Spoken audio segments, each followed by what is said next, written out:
दोबारा से आप लोगों के लिए अपलोड कर रहा हूँ। इसके अंदर देख लीजिएगा, जैसे हमने डिस्कस किया था कि मतलब स्टोन एजेस से कहानी चल रही थी मेंटल एलिमेंट्स की, कि स्टोन एजेस के अंदर क्या हुआ। फिर उसके बाद एक एरा आया जिसको हमने कहा क्लासिकल ग्रेको रोमन एरा, जिसके अंदर मतलब सुपर नेचुरलिटी से बात आगे चली गई नेचुरल कॉजेज़ के ऊपर। फिर उसके बाद एक डार्क एरा आया जिसके अंदर बैन किया गया इन सारी चीज़ों को, साइंटिफिक नॉलेज को और नेचुरल कॉजेज़ को। और इस तरीके से आखिर में दोबारा से एक पीरियड ऑफ इनलाइटमेंट आया। तो इसके अंदर जो हम डिस्कस कर रहे हैं अभी, जो सेकंड हमारा पार्ट है, उसके अंदर ये ग्रीको रोमन के एरा के अंदर है, जिसके अंदर हमने डिस्कस किया था कि प्लेटो अफलातून ने ये कहा था कि criminal responsibility should have to be diminished on mentally ill patients, because के जी सोशल नॉर्म्स के हवाले से इतना ज़्यादा नहीं जानते। तो that is the reason why they should have to be kept aside from that strict criminal responsibilities in the court of law। ठीक है, emphasize role of socio cultural factors, ये हमने डिस्कस किया था कि सोशो कल्चरल फैक्टर आगे मज़ीद हम डिस्कस करेंगे डिजीज़ के अंदर।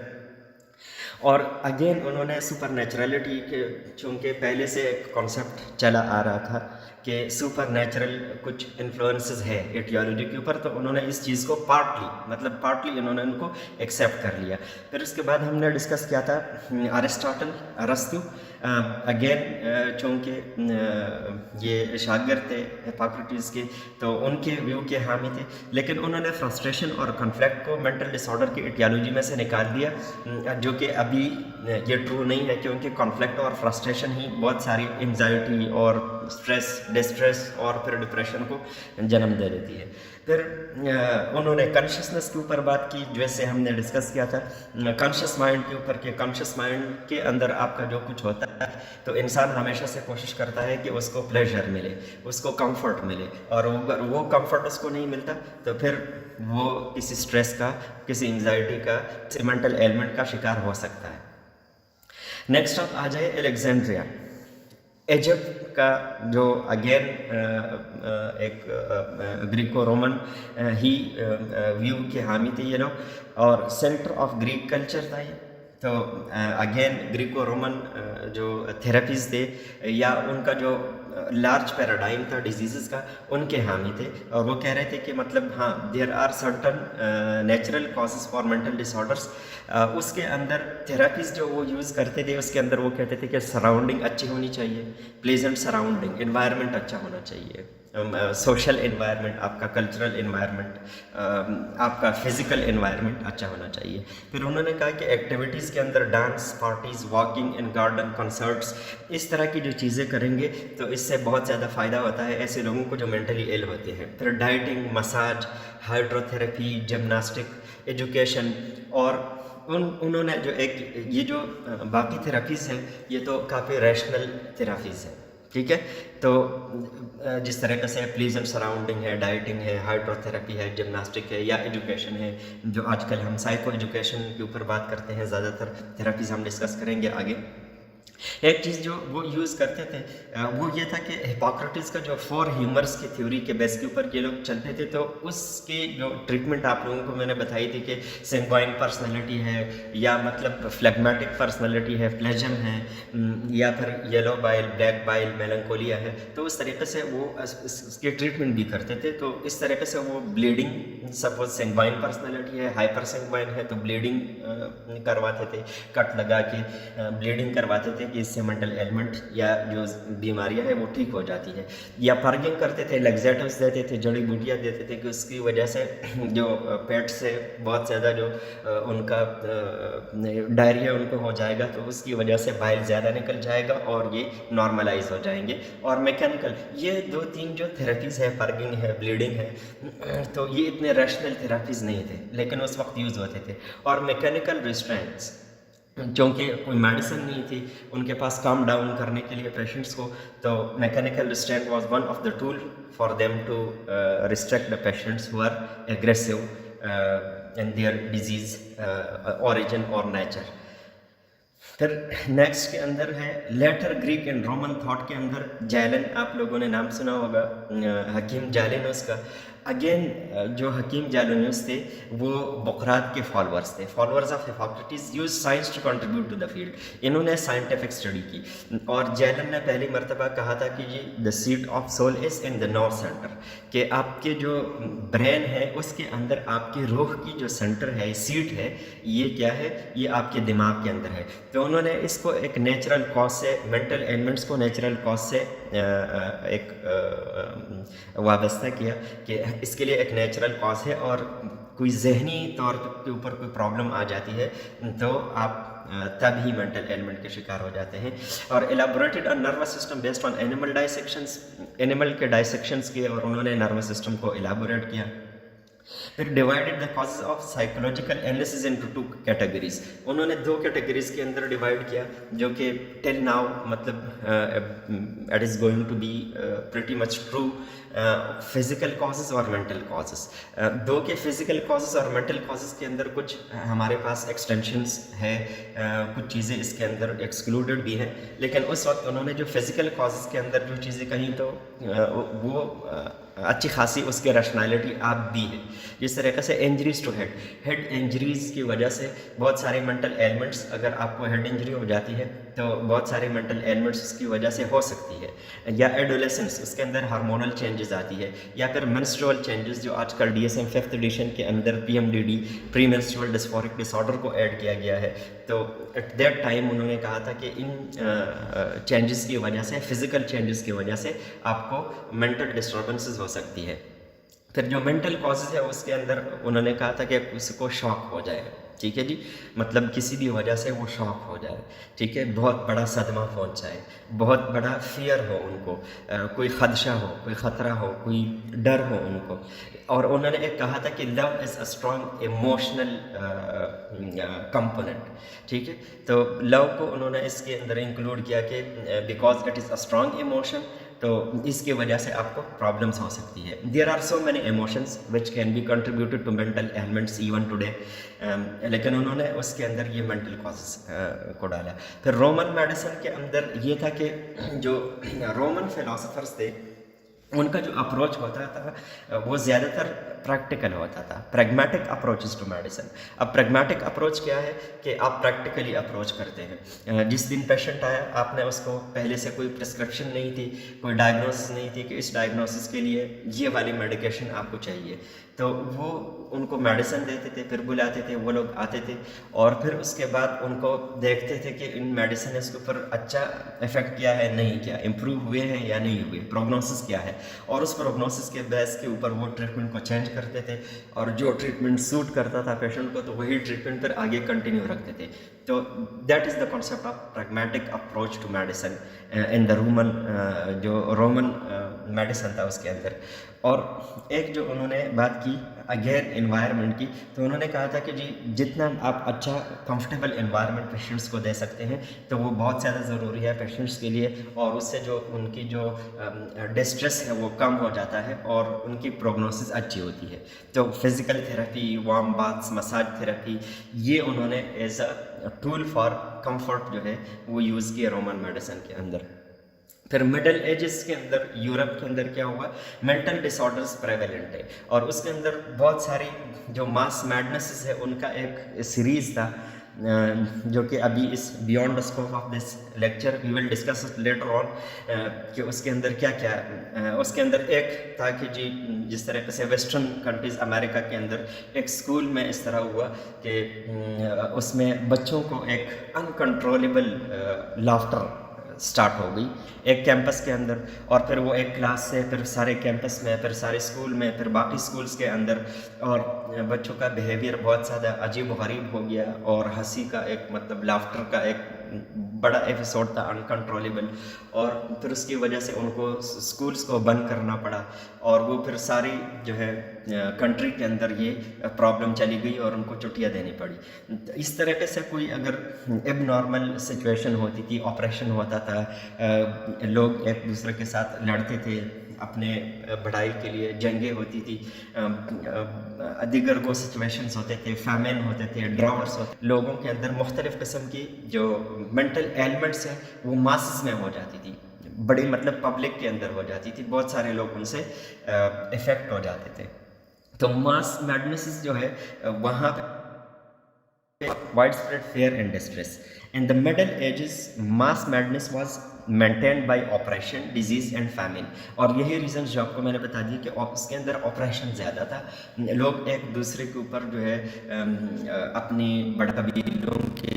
तरफ से लड़ाइयाँ होती थी, फाइट्स होते थे, जंगी होती थी, और फिर जंग की वजह से जो है वो लोग जो है फेयर के शिकार हो जाते थे। फिर मुख्तलिफ डिजीज़ जिस तरह से प्लेग है, ब्लैक फीवर है, डमडम फीवर है, जिसकी वजह से बहुत सारे हज़ारों की तादाद में अमवात हुई। तो उसकी वजह से लोगों के अंदर एक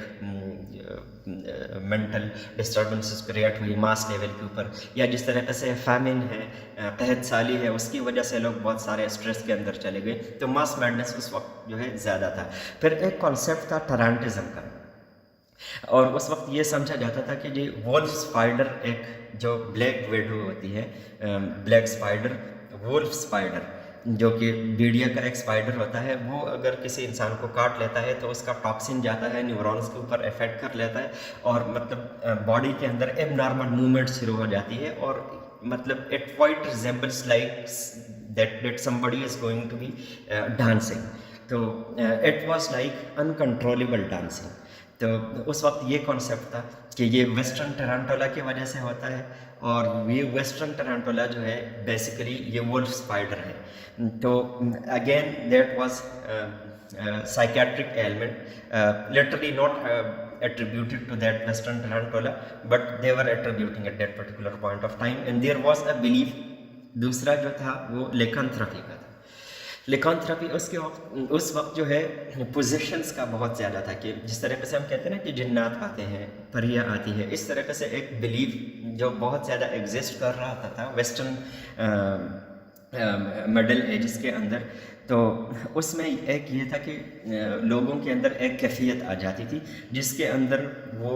भेड़िया की तरह चलना शुरू कर देते थे, उनकी तरह आवाज़ें निकालना शुरू कर देते थे बड़े लेवल के ऊपर, और साथ साथ में उस तरीके से बिहेव करते थे जिस तरीके से भेड़िया करते हैं। तो एक बिलीव था कि जी ये लिकांथ्रोपी है, और कोई एक ख़ास सुपरनेचुरल पावर है जो इन पोजेशंस को डाल देते हैं लोगों के अंदर, और एक बड़े पैमाने के ऊपर लोग जो है इस बीमारी का शिकार हो जाते थे कि वो भेड़िया जैसे आवाज़ें निकालते थे, उसकी तरह चलना शुरू कर देते थे, अजीब व गरीब हरकत करते थे। तो दैट वाज अ बिलीव कि जी there is some supernatural force जो कि वो इम्पोज कर रहा है और पोजेस कर रहा है, भेड़िए की जो रूह है वो इंसानों के अंदर चली जाती है। तो that was a primitive believe at that particular point of time. और प्लेग जो है एक बैक्टीरियल इन्फेक्शन है, यर्सीनिया पेस्टिस इसका ऑर्गेनिज्म है, बैक्टीरियल इन्फेक्शन है, और इसके अंदर हमारे पास निमोनिक प्लेग भी होता है, बिबोनिक भी होता है, पल्मोनिक भी होता है, सेप्टिसेमिक भी होता है। तो स्पेशली जो सेप्टिसेमिक प्लेग होता है उसके अंदर फिर ये होता है कि सेंट्रल नर्वस सिस्टम इफेक्ट हो जाता है, और the sign symptoms resembles quite with that of certain mental ailments, जिसके अंदर आपकी जो बॉडी मूवमेंट्स है उसके अंदर प्रॉब्लम आ जाते हैं, फिट्स भी हो जाते हैं। तो उस वक्त वो समझ रहे थे कि जी plague can be one of the reason which can contribute to mental elements. फिर मिडिल एजेस के अंदर जो यूरोप में एटियोलॉजी और ट्रीटमेंट किया थी कि एटियोलॉजी वो किस चीज़ को कंट्रीब्यूट करते थे, तो ज़्यादातर उनका जो अप्रोच था वो साइंटिफिक अप्रोचेस जो है वो बहुत कम यूज़ करते थे। और द रीज़न बीइंग कि ये जो एरा था अगेन इसके अंदर जो है जो प्रिमिटिव बिलीफ था जिसके अंदर वो चाहते थे कि जी ऑपरेशन थी, फैमिन थी, और ड्राउट्स थे, बारबेरियन इन्वेजन्स बहुत ज़्यादा कॉमन थे उस ज़माने के अंदर। तो उन सब चीज़ों की वजह से और स्पेशली उन बारबेरियन इन्वेजन्स की वजह से लोग जो है ऑप्रेस हो गए, और वो ये चाहते थे कि अथॉरिटी ऑफ द चर्च जो है वो कायम हो। इसको हम कहते हैं डार्क एरा, जो आप लोगों के साथ मैंने डिस्कस किया था ना, dark era period from 1 to 1000 anno domini. तो 1 to 1000 AD जो एरा था उसको हम कहते हैं डार्क एरा। वो डार्क एरा इसलिए उसको कहते हैं कि जो क्लासिकल ग्रीको रोमन एरा के अंदर उन्होंने जो साइंटिफिक बातें की, और उन्होंने कहा कि जो मेंटल एलिमेंट्स के लिए हमारे पास नेचुरल कॉजेस है, और इन नेचुरल कॉजेस की वजह से ये डिजीज़ होती है। तो वो चूँकि वो लोग नहीं चाहते थे कि जो हमारे मजहबी एक एफिलिएशन है मेंटल एलिमेंट के साथ और जो चर्चेस के अंदर ट्रीट होती है, मजहबी जगहों के ऊपर ट्रीट होती हैं, जो मजहबी रहनुमा उसको ट्रीट करते हैं, तो ये अथॉरिटी हमारे पास से नहीं जानी चाहिए। तो उन्होंने बैन किया, साइंटिफिक नॉलेज को बैन किया कि इस तरह की बातें आप लोग नहीं करेंगे कि कोई नेचुरल है, क्योंकि ये जो जहनी बीमारियां हैं मेंटल एलिमेंट से, ये सुपर नेचुरल ओरिजिन है और इसको चर्चेस के अंदर मजहबी जगहों के ऊपर और क्लर्जी और इस तरीके से जो चर्च के अंदर पादरी है वो ट्रीट करेंगे,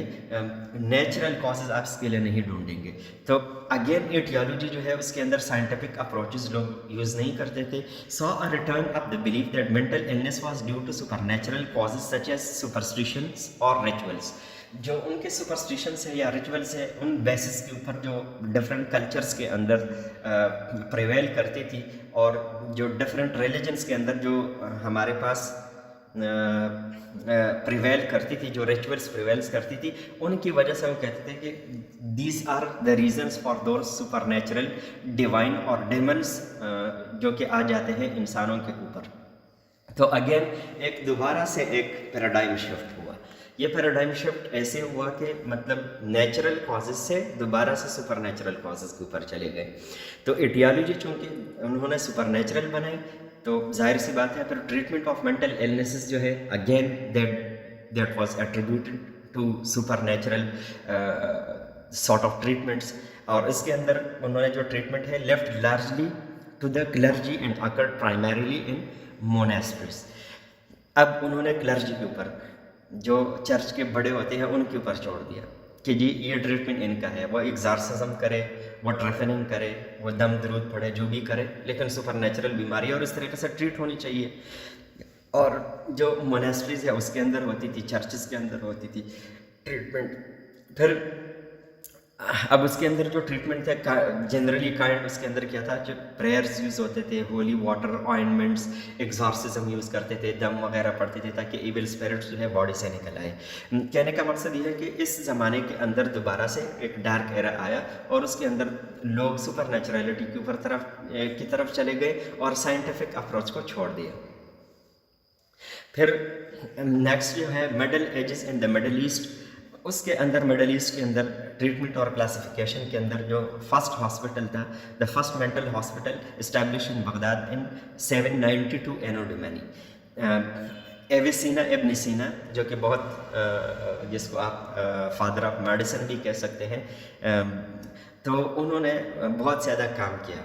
साइंटिफिक काम किया बीमारियों के ऊपर, बहुत सारे कॉन्टेजियस डिजीज़ के ऊपर, नॉन कम्युनिकेबल डिजीज़ के ऊपर।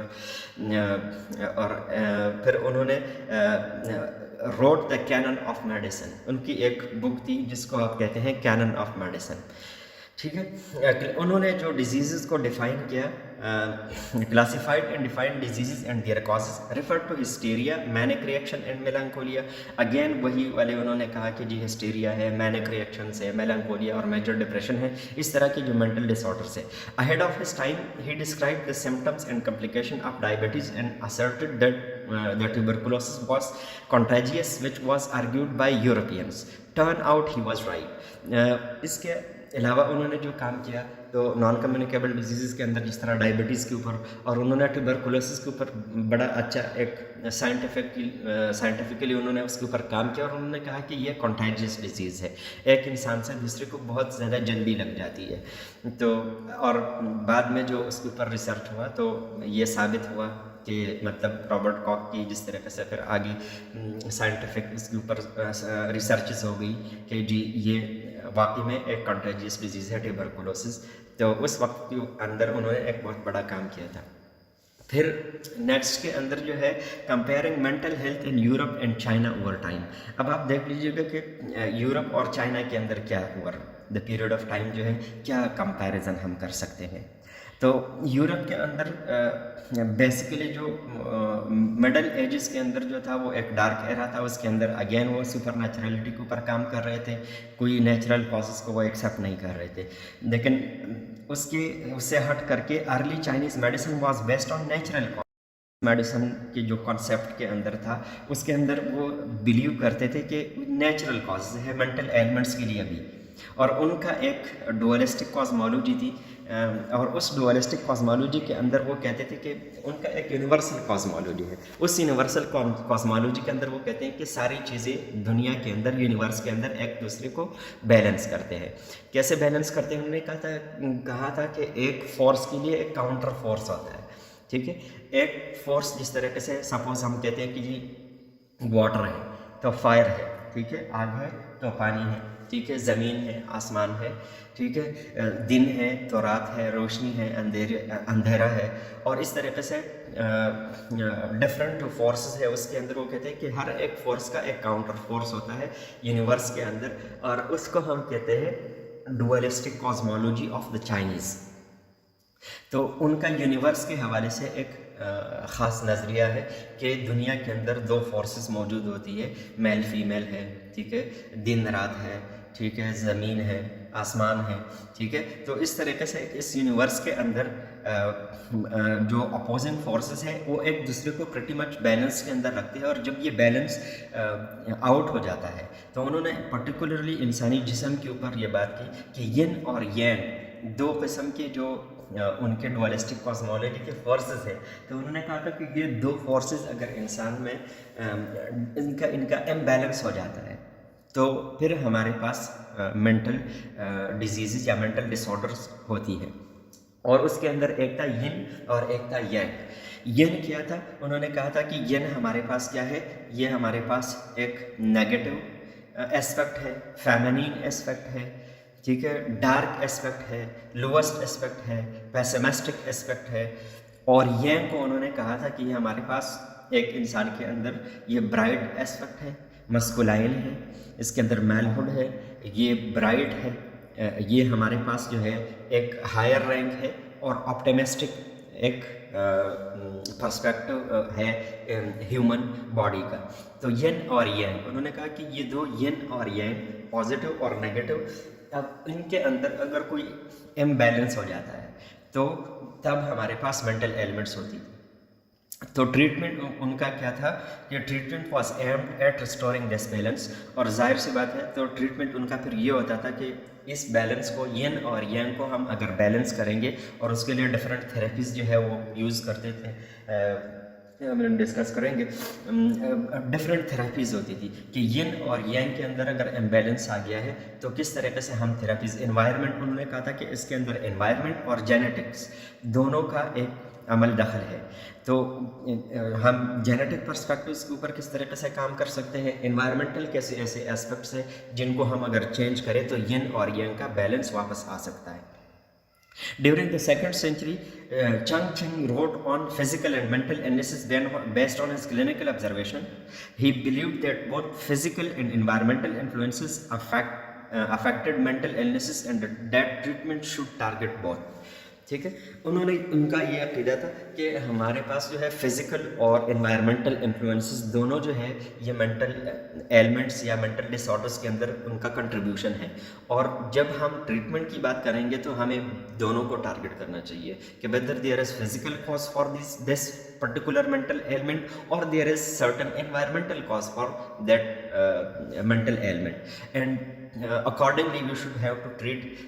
that particular cause, whether that is environmental, whether that is physical. तो उस तरीके से हमें उनको ट्रीट करना चाहिए। During the Chinese Middle Ages, medicine regressed to beliefs that mental illness was caused by supernatural rather than natural forces. फिर उनकी चाइनीज़ के मिडल एजेस के अंदर एक कॉन्सेप्ट ये भी था कि ज़्यादातर जो प्रिवेल कर रहा था कि there are certain natural causes, और उन नेचुरल कॉजेज़ के अंदर जो डेफिनेट उन्होंने बात की यिन और यांग के डिसबैलेंस की, लेकिन एक कॉन्सेप्ट ये भी ज़ाहिर है एक मौजूद था वहाँ पे, एक सुपर नेचुरलिटी का चीज़ कि इसके अंदर हमारे पास गोस्ट और डेविल्स जो है उनका एक किरदार है, और जो गोस्ट और डेविल्स का कॉन्सेप्ट है वो डेमोनोलॉजी का कॉन्सेप्ट के साथ सिनोनिमस है, और डेमोनोलॉजी का कॉन्सेप्ट जो है वो सुपर नेचुरल है। तो मतलब उस वक्त कुछ ایک خاص طبقے کے لوگ جو ہے یہ بلیو بھی کرتے تھے کہ جی سپر نیچرلٹی کا ایک کمپوننٹ اس کے اندر پایا جاتا ہے، لیکن لارجلی ان کا جو اپروچ تھا وہ نیچرل ان اوریجن تھا۔ اچھا جی، نیکسٹ جو ہے ریفارمیشن۔ اب اس کے اندر treatment and establishment of asylums, یہ ایک بہت بڑا تھا کہ مطلب اسائلم بنے۔ اسائلم جس کو پرانے زمانے کے اندر پاگل خانے کہتے تھے، تو اسائلمس بن گئے، اور اس کے اندر ایک قسم کے لوگوں کو جو ذہنی طور کے اوپر مینٹل ڈس آرڈرس کے شکار ہوتے تھے تو ان سب لوگوں کو ڈالتے تھے ان اسائلمس کے اندر، لیکن ان اسائلم کا مینجمنٹ اتنا زیادہ اچھا نہیں تھا، ان کے اندر ٹرین لوگ نہیں تھے، ان کے اندر جو ہے فیسلٹیز نہیں تھی، میڈیسن ظاہر سی بات ہے اس وقت ہوتی نہیں تھی، تو یہ ایک ایشو تھا۔ لیکن سم ہاؤ انہوں نے مینیج کیا کہ جو لوگ ہمارے پاس مینٹل ڈس آرڈرس کے شکار ہیں تو ان کو ہم یہاں پہ رکھیں گے اسائلمس، اور یہ اسائلمس کا جو کانسیپٹ ہے تو اس کے اندر دو جو نام ہیں وہ ہے پیلیفی فائنل کی اور ولیم ٹوکس کی۔ پیلیفی فائنل نے فرانس میں اور ولیم ٹوکس نے انگلینڈ میں پہلے دو اسائلمس بنائے، ٹھیک ہے۔ تو وہ اسائلمس اس طرح کے تھے کہ مطلب اس کے اندر جو مینٹلی ایل لوگ ہوتے تھے ان کو رکھتے تھے، لیکن ظاہر سی بات ہے وہاں پہ فیسلٹیز اتنی زیادہ اچھی نہیں تھی، تو اس کے اندر ٹریٹمنٹ اتنا زیادہ کائنڈ نہیں تھا، مطلب کنسیڈریشن والا ٹریٹمنٹ نہیں تھا، کمفرٹ والا ٹریٹمنٹ نہیں تھا، اس کے اندر بھی وہ بروٹل طریقے یوز کرتے تھے، کبھی ان کو مار دیا، کبھی ان کو ریسٹرین کر دیا، کبھی ان کو ڈنجنس کے اندر ڈال دیا، تو اس طرح کے ٹریٹمنٹ اس کے اندر ہوتی تھی۔ تو اسائلمس کا کانسیپٹ کیا ہے کہ places to where house troublesome people used harsh tactic to control unruly اور ایکسائٹیڈ پیشنٹس۔ اب یہ ایسی جگہیں تھے جہاں جس طریقے سے ان کے گودام ہوتے تھے، ان کو جمع کرنے کے لیے جگہ بنائی گئی، اس کے اندر کوئی مطلب ایک خاص قسم کی ٹریٹمنٹ نہیں ہوتی تھی۔ جو ایکسائٹیڈ انرولی پیشنٹ، ظاہر سی بات ہے جو سائیکیٹرک پیشنٹ ہوتے ہیں اگریسو ہوتے ہیں تو وہ انرولی ہوتے ہیں، تو ان انرولی یا ایکسائٹیڈ پیشنٹس کو وہ کیا کرتے تھے، وہ ہارش ٹیکٹکس یوز کرتے تھے، ان کو مارتے تھے، ان کو ایک جگہ کے اوپر باندھتے تھے، چین کرتے تھے، اسٹارویشن کرتے تھے۔ اچھا جی، پھر اس کے بعد جو ہے Bethlem monastery of Saint Mary of Bethlem in London commission by King Henry eight. اچھا، کنگ ہنری ایٹ نے جو ہے 1547 کے اندر سینٹ میری آف بیتھلم انہوں نے کھولا، اور اس وقت جو ہے بہت زیادہ ڈپلوریبل کنڈیشنز تھے، اور وہ جو پرٹیکولر ہاسپٹل تھا جس کے اندر جگہ دی گئی تھی ان مینٹلی ایل پیشنٹس کو، تو ان کو بھی کوئی اچھے طریقے سے نہیں ٹریٹ کیا گیا۔ اس کے اندر جو وائلنٹ پیشنٹس تھے تو پٹ آن ڈسپلے، اس کو ڈسپلے کے اوپر رکھتے تھے، لوگ آتے تھے پھر ان کو دیکھتے تھے اور ان کو پھر چارج کرتے تھے، جس طریقے سے ایک زو کے اندر لوگ جاتے ہیں، امیوز ہوتے ہیں، اس طریقے سے لوگ آتے تھے، پاگلوں کو دیکھتے تھے اور ان کو فیس چارج کرتے تھے۔ اور جو ہارملیس پیشنٹ ہوتے تھے جو کہ اگریسو نہیں ہوتے تھے اور مینٹل ڈس آرڈرس کے ساتھ ہوتے تھے، تو ان کو یہ فورس کرتے تھے کہ وہ گداگری کرے، وہ بیگ کرے، باہر جا کے بیگری کرے۔ اچھا جی، سائنٹیفک انکوائری کے ریسرچنس کہاں پہ ہوئی کہ جان ویئر نے وہ سائیکوپیتھولوجی کے اندر ایک فاؤنڈر تھے، اور انہوں نے بہت زیادہ کام کیا، اور انہوں نے مینٹل ڈس آرڈر کے اندر اسپیشلائزیشن کی، اور انہوں نے دیکھا کہ کیا کیا ایسی چیزیں ہیں جو کہ مینٹل ڈس آرڈرس کو مطلب کاز کر سکتی ہے، اور کیا ایسی ہیومن یا نیچرل کازز ہے جس کی وجہ سے مینٹل ایلمنٹس ہو سکتی ہے۔ His works were scorned by his peers and were banned by the church until the 20th century۔ Again چونکہ وہ ڈارک ایرا کا زمانہ تھا، پھر بھی مطلب ان کا ایک اپروچ زیادہ تھا، ان کی ایک فورس ہوا کرتی تھی، تو ان کے کام کو دوبارہ سے بین کیا گیا کہ نہیں، سائنٹیفک کوئی نیچرلٹی نہیں ہے، مینٹل ایلمنٹس کے اندر سپر نیچرل ہے، اور آپ اس طریقے سے جو ہے اس کے اوپر کام نہ کریں۔